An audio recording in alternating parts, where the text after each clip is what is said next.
शिव तत्व है ये।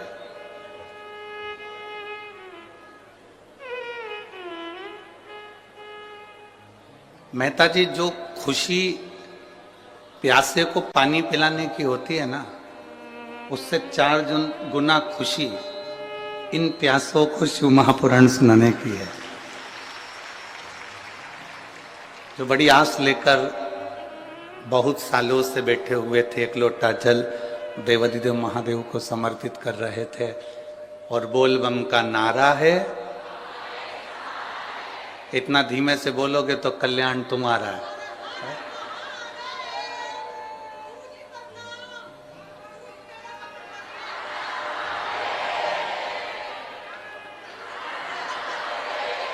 पढ़ूंगा पढ़ूंगा पढ़ूंगा। बोल बम का नारा है, सारी समस्या का हल, शिव तत्व की प्राप्ति का यह मूल केंद्र बिंदु है शिव पुराण। अपने बेटों से, अपनी बेटी से, अपने घर में रहने वाले लोगों से अपने को एक रिश्ता बनाना पड़ता है। परिवार वालों से एक रिश्ता बनाना पड़ता है। ये हमारा बेटा है, ये हमारी बहू है, ये हमारी बेटी है, ये हमारे कुटुंब वाले हैं, ये हमारे परिवार वाले हैं। शिव महापुराण की कथा कहती है कि परिवार वालों से एक रिश्ता बनाना पड़ता है, पर परमात्मा से कोई रिश्ता बनाना नहीं पड़ता, वो रिश्ता अपने आप बन जाता है और निभता भी है।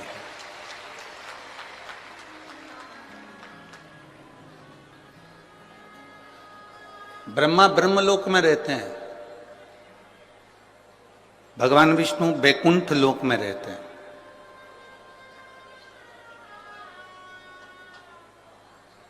ब्रह्मा ब्रह्मलोक में है, भगवान विष्णु बैकुंठ लोक में है, और केवल एक देवाधिदेव महादेव जो ना ब्रह्मलोक में है, ना बैकुंठ लोक में है, ना इंद्र लोक में है, अपने भक्तों के दुख को दूर करने के लिए मृत्यु लोक में विराजमान है। इस पृथ्वी पर, इस भूमि पर, इस धरा पर है।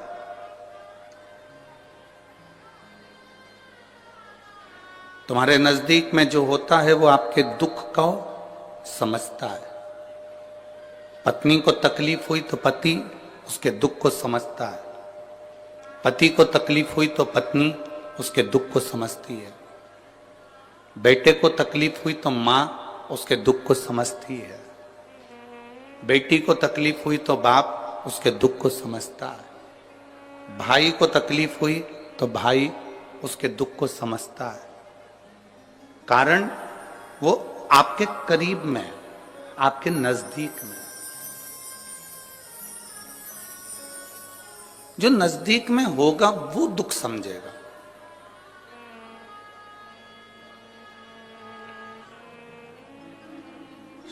भगवान भोलेनाथ, भगवान शिव हमारे नजदीक में।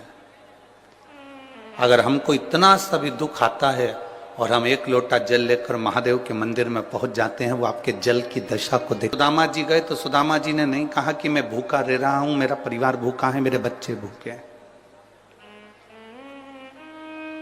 मेरा कुटुंब, मेरा परिवार, मेरा घर के बच्चे मेरे भूखे हैं। ये सुदामा जी ने कृष्ण भगवान के सामने नहीं कहा। भगवान कृष्ण के आगे ये बात उन्होंने कही नहीं कि मेरे बच्चे भूखे हैं, मेरी पत्नी भूखी है, मेरा परिवार भूखा है, ये बात नहीं कही। केवल उन्होंने तंदूल की पोटली निकाली, चावल की पोटली निकाली और तंदूल की पोटली निकाल कर दे दी। और तंदूल की जो पोटली भगवान कृष्ण ने ली, उसमें से तंदूल जब निकाले और उन तंदूल को मेरे भगवान कृष्ण ने अपने मुख में लिया, उतनी देर में पहचान गए कि सुदामा का दुख कितना है, सुदामा के हृदय में तकलीफ कितनी है, सुदामा के हृदय में कष्ट कितना है।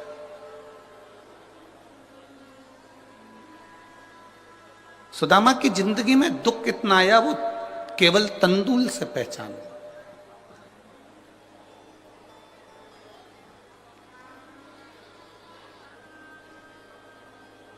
आपको जाकर देवाधिदेव महादेव के सामने ये नहीं कहना है कि मेरा दुख कितना है।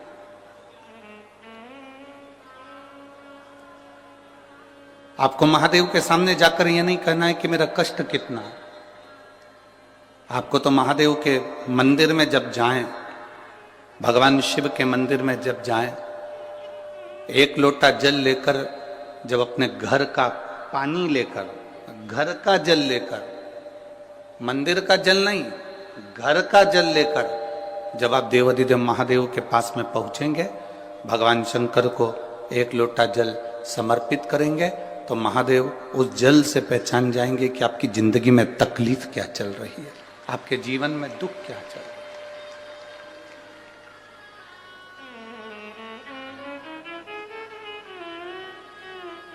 पति को बार बार कहना पड़े कि मेरे सिर में दर्द हो रहा है, मेरे सिर में दर्द हो रहा है, मेरे सिर में दर्द हो रहा है, और पत्नी फिर दवाई दे या बाम की शीशी ला कर दे, वो एक अलग बात है।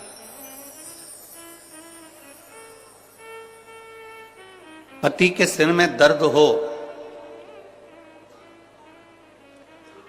पति का चेहरा बता दे कि इसको क्या तकलीफ है, और पत्नी तुरंत दौड़कर पानी का गिलास लेकर आए या दवाई का बॉक्स, मेडिकल बॉक्स लेकर आए और अपने पति को पूछे कि लाओ मैं आपको कुछ दवाई दे दूं, आपका चेहरा अच्छा नहीं लग रहा है, आपका स्वरूप अच्छा नहीं लग रहा है, आज आपके चेहरे पर रौनक नहीं है, मुझे लगता है आज आपको कोई कष्ट है, आप कोई टेंशन में हो, डिप्रेशन में हो, आपका चेहरा बोल रहा है कि आपको कोई तकलीफ है, लाओ मैं तुम्हें कुछ दवाई दे दूं, कुछ गोली दे दूं, ग्लूकोज दे दूं, पानी दे दूं, कुछ नींबू पानी मंगा दूं, नारियल पानी बुलवा दूं।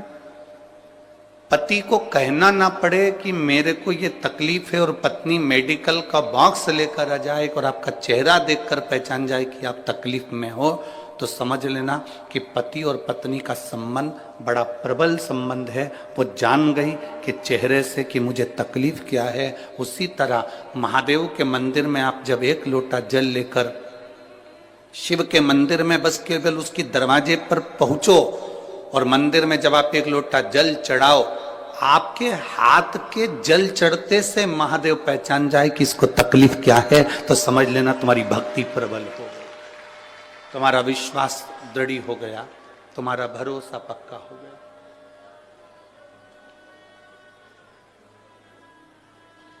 एक भरोसा भी तो पक्का होना चाहिए। गुरु नानक देव जी के 2 पुत्र, 4-5 शिष्य,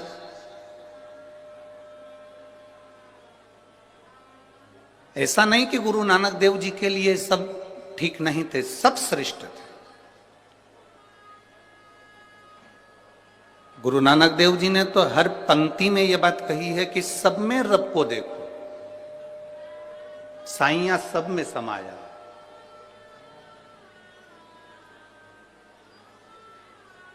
पर कोई कोई ऐसा होता है जो अपने गुरु के लिए, अपने परमात्मा के लिए, अपनों के लिए अपने प्राण तक निछावर करना जानता है। कोई कोई होता है, सब नहीं।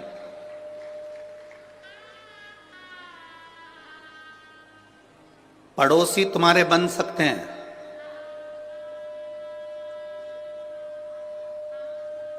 कॉलोनी में रहने वाले तुम्हारे बन सकते हैं, दूर रहने वाले तुम्हारे बन सकते हैं। दूसरों को अपना बनाना सरल है, पर अपनों, आप दूसरे को अपना बना सकते हो, दूसरे को अपना बना लोगे, वो सरल है, पर जो अपने हैं उनको अपना बनाकर रखना, ये दुनिया का सबसे कठिन काम है।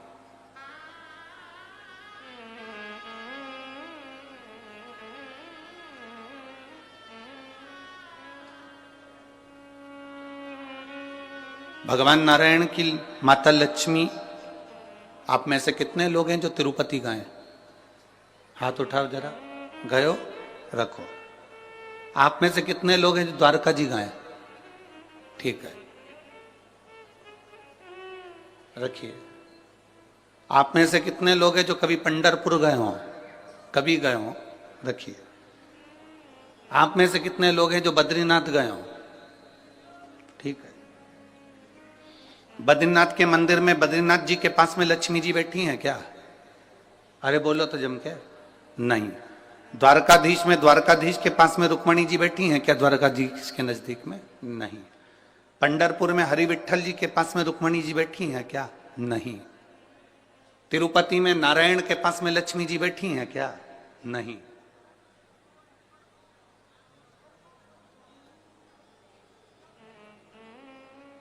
केवल एक देवाधिदेव महादेव ऐसे हैं जिनकी धर्म पत्नी उनके साथ नजदीक में सदा विराजमान है। केवल एक। ब्रह्मा जी के पास में ब्रह्माणी नहीं है, इंद्र के पास में इंद्राणी नहीं है, नारायण जी के पास में लक्ष्मी भी दूर हैं, द्वारकाधीश से रुक्मणी जी भी दूर हैं, बद्रीनारायण में बद्रीनाथ जी से लक्ष्मी जी दूर हैं, पर केवल एक देवाधिदेव महादेव हैं जिनके पास में पार्वती जी साथ में बैठी हैं, साथ में। क्योंकि दूसरों को अपना बनाना सरल है, पर अपनों को अपना बनाना कठिन है। और मेरे महादेव ने वही करा है, अपनों को भी अपना बनाया और दूसरे को भी अपना बनाया। ये महादेव का सबसे बड़ा गुण तत्व, सबसे बड़ा गुण तत्व मेरे महादेव का, अपनों को भी अपना बनाया और दूसरे को भी अपना।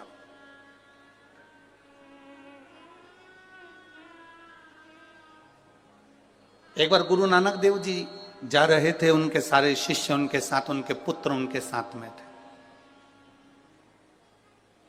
एक बहुत गंदा सा एक तालाब देखा गुरु नानक देव जी ने और सोचा कि आज अपने शिष्यों की, अपने पुत्रों की थोड़ी सी परीक्षा ली जाए।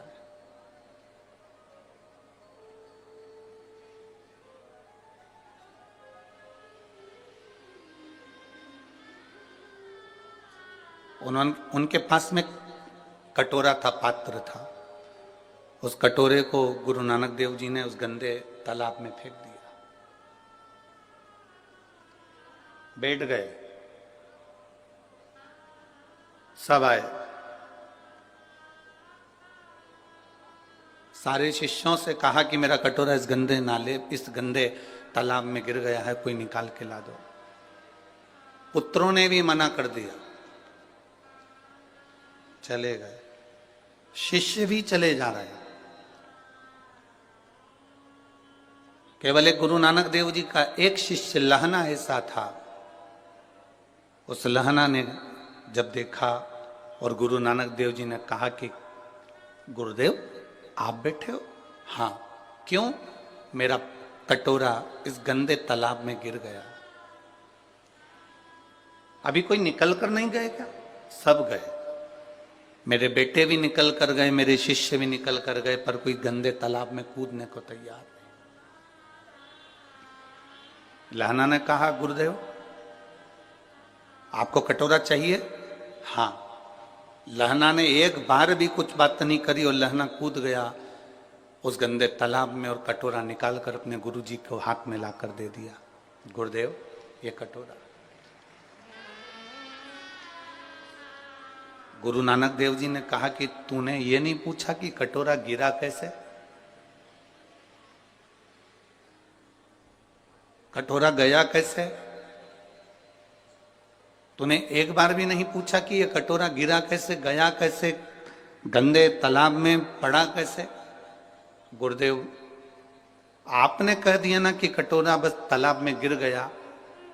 अगर शिव का वचन, शिव महापुराण के शब्दों पर, गुरु के शब्दों पर यदि एक विश्वास पक्का है, तो फिर उस विश्वास पर अगर तुम चल दिए तो ये निश्चित है कि एक ना एक दिन गुरु की और शिव की कृपा जब बन गई तो जिंदगी में अपनी हाल हो ही जाओ। फिर आपको निहाल होने में कोई दिक्कत नहीं है।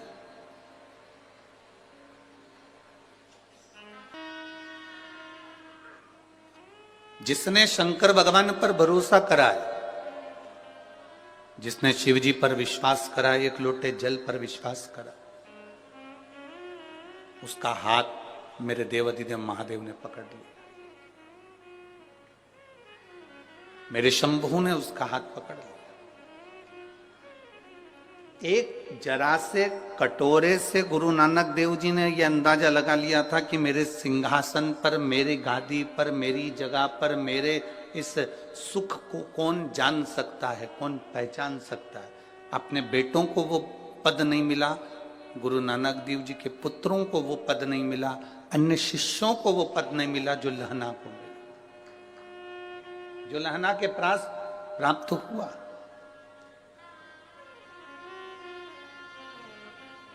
आपको शिव जी के मंदिर जाकर ये नहीं बार बार कहना कि मुझे दुख है। आप तो, आपका घर का जो पानी है ना, आपके घर का जो जल है, जब आप उस जल को लेकर जाते हो ना और शिव जी के मंदिर में पहुंचते हो, तो वो जल बता देता है कि आपका दुख कितना है, आपकी तकलीफ कितनी है।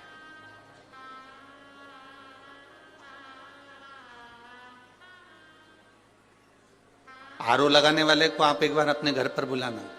आया आपके घर पर कभी आरओ लगाने वाला? आरओ का पानी, आरओ का जो मशीन लगाने वाला आपके घर पर आया होगा, सबसे पहले वो पानी की जांच करता है। बोलो री जीजियों, ओ बटिंडा वाली, और जितने मेरे जीजा बैठे हैं वो भी बोलो सही है कि गलत है। आरओ लगाने वाले को आप अपने घर पर बुलाएंगे तो पहले वो पानी की जांच करेगा, इसमें खार कितना है, मिट्टी कितनी है, कितना क्लीन है, वो जांचेगा। फिर कहेगा कि मशीन लगा तो दे रहे हैं परंतु इसका जो फिल्टर है वो हर 15 दिन में खराब हो जाएगा, क्योंकि इसमें मिट्टी ज्यादा है और खार ज्यादा। तुम्हारा महीने का खर्चा तो जरूर होगा पर पानी क्लीन हो जाएगा। तुमने कहा साहब लगा दो, एक मशीन आरओ की लगाओ, हमारा ये पानी क्लीन होना चाहिए, पीने के लायक हो जाए।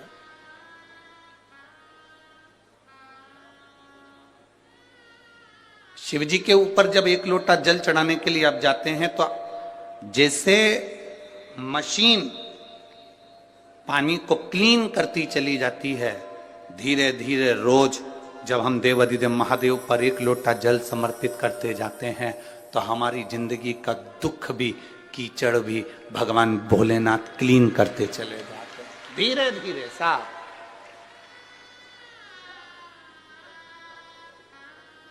और मैंने तेरे ही भरोसे बाबा, तेरे ही भरोसे हवा बिच उड़ती जावांगी, बाबा डोर हटो छड़ी में कटी जावांगी, भोले मैं तेरी पतंग, शंभो मैं तेरी पतंग, हवा बिच उड़ती जावांगी, बाबा डोर हथो छड़ी में कटी जावांगी, भोले मैं तेरी